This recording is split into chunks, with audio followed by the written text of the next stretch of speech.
Hey everybody, and welcome to a new episode in this series that is only focusing on Diana Ross, the RCA years, the 10 years in which Diana Ross made 6 incredible albums for the RCA company. She left Motown. I still can't get over that. And she then became the queen of RCA. At the time when she was the queen of everything, she still is, but she was the absolute superstar. And this is her second album for RCA and her 13th solo album only. Now, this is the 1980s, 1982. And what is the most important thing in this era, in those 10 years? It's the money. Everything was growing and growing and growing. Wall Street was making billions. They were also stealing a lot of people. But this was that one time when everything went up before the crash. And so wealth was the ultimate status. And it was more than just being rich, because now it had to be the super rich, the super wealthy, people who didn't know what to do with their money. And generally, when you don't know what to do with your money, what do? You buy art. And Diana Ross knew that better than anyone, and she embraced the 80s in that way. And what does she put on her album cover? An Andy Warhol painting. Now, a stunning silk screen by Andy Warhol. Why is this painting my favorite of all Warhol's? I don't know. Absolutely gorgeous. Andy Warhol at the time sold his silk screens for $10,000 each. So anybody who had $10,000 could go into the factory and have their silk screen painting, famous or not famous. I guess he could give the last word. He could say, well, no, maybe not, but it was not a difficult thing to do, and it didn't cost more than $10,000. Now, $10,000 is a lot of money and was a lot of money at the time, but you have to remember that these paintings today are worth 8 to 10 million. Liza Minnelli sold a couple of her paintings, and so she has her portraits, and they're all different colors. So she has 4 or 5, and she has her father and her mother as well. So Diana Ross went one early morning to the factory, and she brought along her 3 daughters, Rhonda, Tracy, and Shutney, and they each one had their painting. Is that the mother of all mothers? She has her album cover done, so she brings along her 3 girls, and they can have a painting done as well. Andy Warhol, in his paintings, it is a photograph that is then printed onto a silk screen, and something is very important is that there is no shadow on the face, because any shadow makes a black mark, a very harsh black line.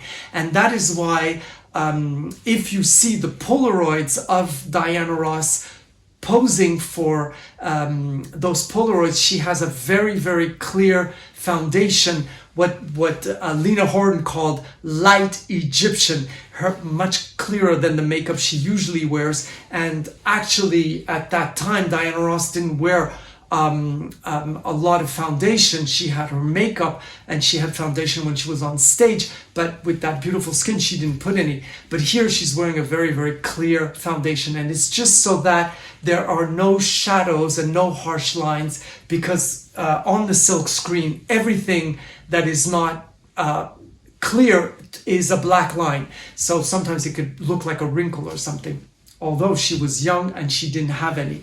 So Diana Ross makes an album. She's had a fairly great success with her first album, and she had to continue with this. Now again, she still wasn't giving to RCA what they wanted, which was a second Diana album produced by the Chic corporation. But what did she give them? A single written and produced by the king of pop, Michael Jackson, and he gave Muscles.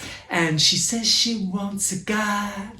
And so Diana Ross sings this song, which, let's be clear, the lyrics are not the most deep lyrics you can imagine. It's actually quite superficial. You know, she doesn't want brains, she wants muscles. But Diana Ross turns this song into a very, very sexy song.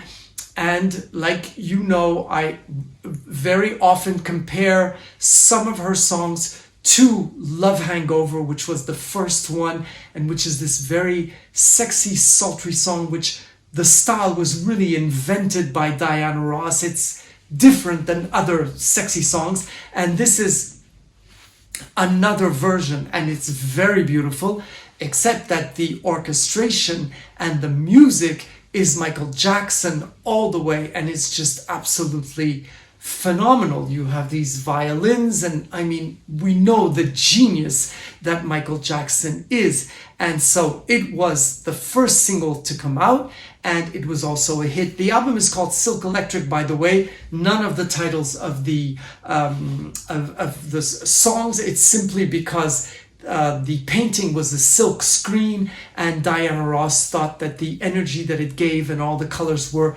electrifying, so she decided to give this title. Also, what was done on this beautiful art cover is that she refused to have anything printed so that it can really look like the painting. So it was a clear sticker that said Silk Electric, and Diana Ross was written in the tiniest writing, because Diana Ross is extremely humble.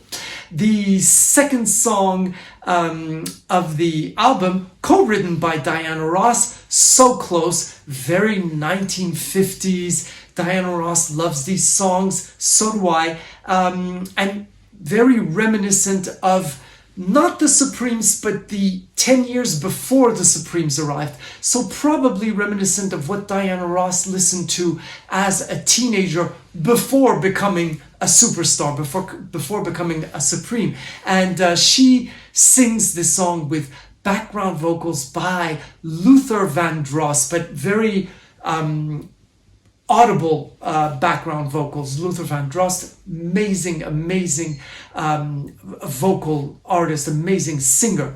Then she sings Still in Love, and this song is the first song where we find the style of this era, which is soft rock. Disco had to go. Disco was forbidden, and everything had to be rock. In People magazine, they said sequins are out, black leather is in. This was the whole thing. I actually hated the 80s as a child because I loved disco and I loved sequins and I loved these big fashion shows, and I loved anything produced by Alan Carr. I loved everything that was a little bit kitschy, and I hated the soft rock and whatever. I didn't like that at all.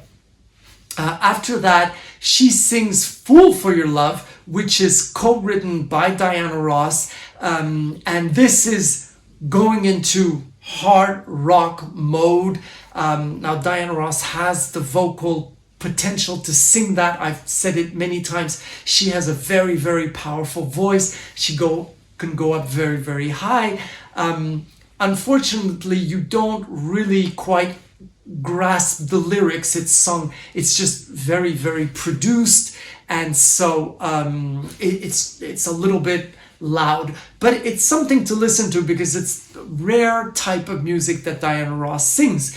The fourth musical intervention, shall we say, on this album, which at the time you flipped, and I've known, side A, side B, that's how old I am, is called Turn Me Over. Side B, we'll go to side B. Now we go back into more of Diana Ross mode, would we know beautiful, beautiful melody, violins, something that moves. I remember listening to this album on my Walkman the minute I bought it, on cassette, and I was walking down the street and all of a sudden I started running because, Who Let My Lover in the Rain, and it was, all violins and a little bit disco-y, but of course it doesn't carry the name disco. The second song on side B is called Love Lies, and again it's a slow song, but you have the hard guitars because anything you do at that time, it's got to have a rock note to it, or else it's out of style. It's just not in. And all artists, including the greatest stars, well, they have to follow what the style is of the time. In Your Arms is a song which is a very, very beautiful love song. It was sung by of course, Whitney Houston later on, written by Michael Mesa, who wrote much material for Diana Ross. And this is sung in a sort of auto duet. She sings and answers back. So of course it's all Diana Ross, but it's like a duet with herself.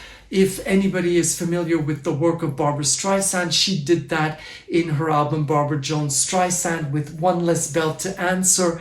And it's a very, very beautiful way of working. I don't know if Diana Ross was inspired by that, but it's really, really beautiful because it's almost two different types of voices. And here you can really hear the soprano voice of Diana Ross. It's very, very beautiful. Anywhere You Run To, again, a little bit similar to Who, because it just is a kind of movement song, something that you can dance to, and it's also a message. And it's very, very beautiful. One of my favorite songs on the album. The very last song is called I Am Me, also co-written by Diana Ross, and it is a reggae-ish kind of song. Now, Diana Ross has done that several times in her career.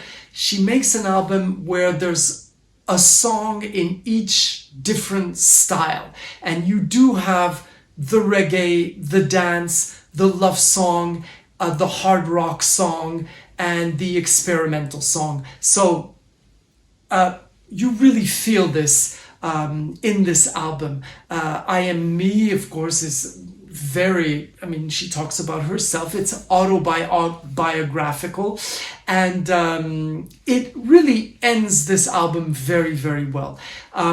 Cissy Houston, Patty Houston, Luther Vandross, all background vocals on this album. And once again, this album is a huge production, very expensive. They do not negotiate. They just spend.